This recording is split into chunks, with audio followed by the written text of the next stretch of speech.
Assalamualaikum warahmatullahi wabarakatuh. Perkenalkan, nama saya Nurfa Inah dari kelas 11 MIPA 1. Kali ini kita akan memulai pembelajaran bab 5 mengenai suhu dan kalor pada pembelajaran fisika kelas 11. Yang pertama, suhu. Apa itu suhu? Dalam ilmu fisika, suhu adalah ukuran derajat panas atau dinginnya suatu benda atau zat. Lalu, bagaimana kita bisa mengukur suhu? Kita bisa mengukur suhu menggunakan termometer. Dengan menggunakan termometer, suhu yang diukur akan terbaca dengan jelas. Banyak jenis termometer yang sering kita temui di kehidupan sehari-hari. Macam-macam termometer yang banyak ditemui antara lain adalah termometer cairan alkohol, termometer cairan air raksa, termometer dinding, dan termometer digital. Satuan suhu dapat dinyatakan dalam derajat skala pada termometer. Skala termometer yang sering digunakan adalah Celsius, Reaumur, Fahrenheit, dan Kelvin. Skala termometer yang sering digunakan di Indonesia adalah Celsius, sedangkan skala internasional termometer yang sering digunakan adalah Fahrenheit atau Kelvin. Kemudian mengenai skala pada suhu. Perbandingan skala termometer.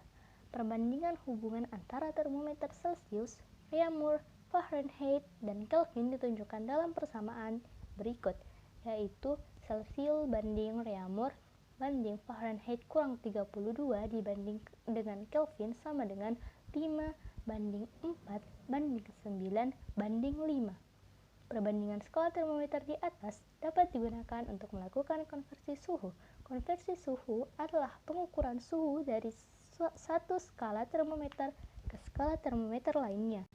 Kemudian mengenai hubungan antara skala Celsius dan Fahrenheit. Celsius sama dengan 5/9 dikali Fahrenheit dikurang 32 derajat. Sedangkan pada Fahrenheit, 4/5 dikali Celsius ditambah 32 derajat. Hubungan antara skala Celsius dan Reaumur yaitu Celsius sama dengan 5/4 dikali Reaumur, Reaumur sama dengan 4/5 dikali Celsius. Kemudian hubungan skala Celsius dan Kelvin, Kelvin sama dengan Celsius ditambah 273 derajat. Celsius sama dengan Kelvin dikurang 273 derajat. Kemudian hubungan skala Reaumur dan Fahrenheit. Reaumur sama dengan 4/9 dikali Fahrenheit dikurang 32. Kemudian Fahrenheit 9/4 dikali Reaumur sama dengan 32. Kemudian terkait hubungan antara termometer X dan Y. Pada termometer X dan Y berlaku perbandingan, yaitu delta X per delta X0 sama dengan delta Y per delta Y0. Dengan keterangan delta X merupakan selisih antara skala yang ditunjukkan termometer X, delta X0 yaitu jumlah skala pada termometer X, dan delta Y sama dengan selisih antara skala yang ditunjukkan termometer Y, dan delta Y0 sama dengan jumlah skala pada termometer Y. Kemudian masuk kepada contoh soal, perhatikan gambar termometer Celsius dan Fahrenheit berikut. Nilai X yang benar adalah A 45 derajat Celcius, B 55 derajat Celcius, C 65 derajat Celcius, dan D 75 derajat Celcius. Kita lihat dari gambar. Gambar tersebut menunjukkan titik didih pada termometer Celsius sebesar 100 derajat. Kemudian pada termometer Fahrenheit 212 derajat.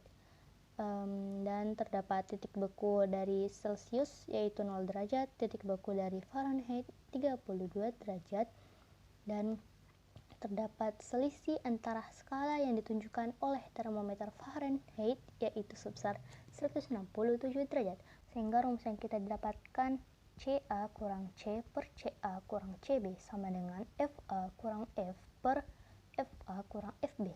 Masukkan data yang ada pada gambar ke dalam rumus.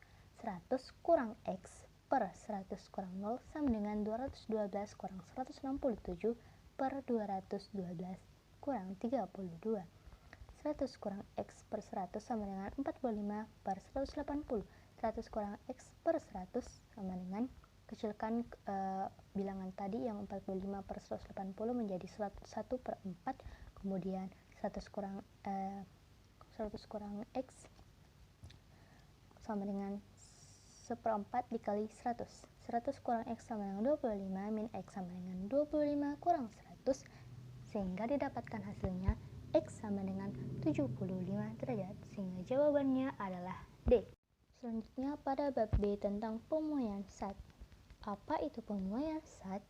Dalam ilmu fisika, pemuaian adalah bertambah besarnya ukuran suatu benda karena kenaikan suhu yang terjadi pada benda tersebut. Pemuaian yang terjadi pada zat meliputi muai panjang, luas, dan volume, sedangkan pemuaian yang terjadi pada zat cair dan gas hanya meliputi muai volume. Besarnya pemuaian dapat kita ketahui melalui rumus berikut. Masuk kepada contoh soal tentang pemuaian zat.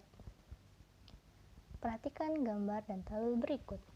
Berdasarkan ilustrasi percobaan dan data koefisien muai panjang logam yang menunjukkan batang baja, tembaga, dan aluminium yang benar secara berurutan adalah A. PQR, B. QPR, C. QRP, dan D. RQP. Masuk kepada pembahasan, semakin besar pertambahan panjang benda setelah dipanaskan menunjukkan semakin besar pula koefisien muai panjangnya, sehingga kondisi yang sesuai untuk ilustrasi di atas adalah logam baja, koefisien muainya yaitu 11 kali 10 pangkat min 6 derajat Celcius dengan keterangan Q. Kemudian logam tembaga dengan koefisien muai 17 kali 10 pangkat min 6 derajat Celcius, keterangannya P. Kemudian aluminium dengan koefisien muai panjang 24 dikali 10 pangkat min 6 derajat Celcius dengan keterangan R. Sehingga yang menunjukkan batang baja, tembaga, dan aluminium yang benar secara berurutan adalah QPR. Sehingga jawaban yang kita dapat adalah D. Selanjutnya kita masuk ke bab C tentang pengaruh kalor pada zat. Apa itu kalor? Dalam ilmu fisika, kalor merupakan salah satu bentuk energi. Kalor dapat berakibat pada perubahan suhu atau wujud suatu zat. Penerimaan kalor akan meningkatkan suhu dan dapat mengubah zat padat menjadi cair atau zat cair menjadi gas.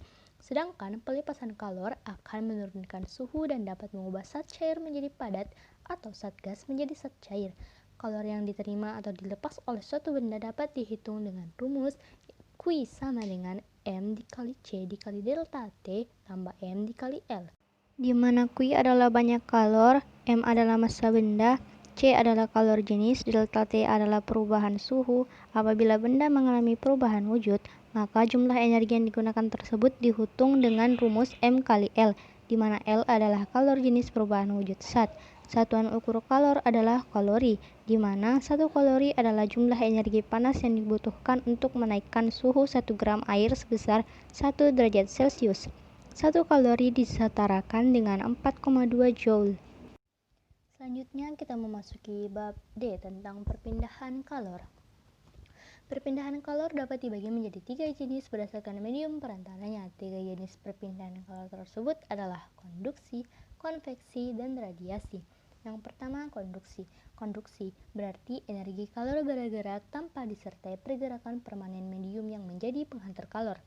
Contohnya adalah rambatan kalor pada material logam seperti besi, kawat, dan aluminium.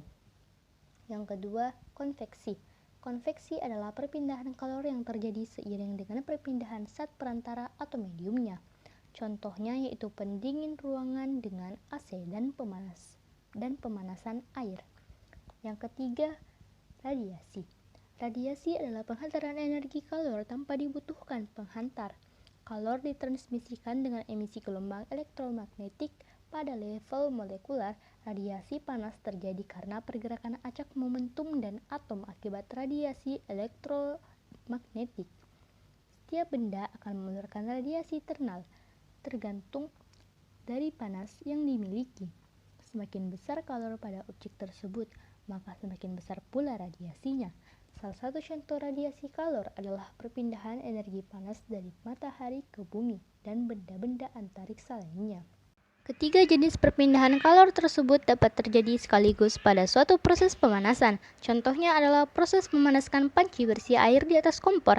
Rambatan panas api dari kompor ke panci adalah proses radiasi. Kemudian air yang panas di bagian bawah panci akan bergerak ke atas bertukar posisi dengan air di bagian atas, menghasilkan transfer panas melalui proses konveksi. Dan panas yang terdapat di pemegang panci yang terbuat dari logam dapat dihantarkan ke tangan melalui proses konduksi. Masuk ke contoh soal tentang bab C dan D. Perhatikan grafik pemanasan 1 kg es berikut ini. Jika kalori jenis es 2100, kalori libur es 336.000, dan kalori jenis air adalah 4200, maka kalori yang dibutuhkan dalam proses dari PQR adalah. Dari soal tersebut, kita dapat mengetahui bahwa kalori jenis es 2100 dan kalori jenis air 4200 dengan massa dari es tersebut 1 kg. Diketahui pula bahwa delta T PQ 0 dikurang min 5 menghasilkan 5. Ditanyakan banyaknya kalor dari proses PQR adalah. Pada soal ini benda mengalami perubahan wujud, sehingga rumus yang kita gunakan Q sama dengan M kali C dikali delta T ditambah M dikali L. Q PQR sama dengan 1 dikali 2100 dikali 5 ditambah 1 dikali 336.000 menghasilkan 10.500 ditambah 336.000, sehingga didapatlah banyak kalori yang dibutuhkan dalam proses dari PQR adalah 346.500 Joule. Sekian pembelajaran kita kali ini. Wassalamualaikum warahmatullahi wabarakatuh.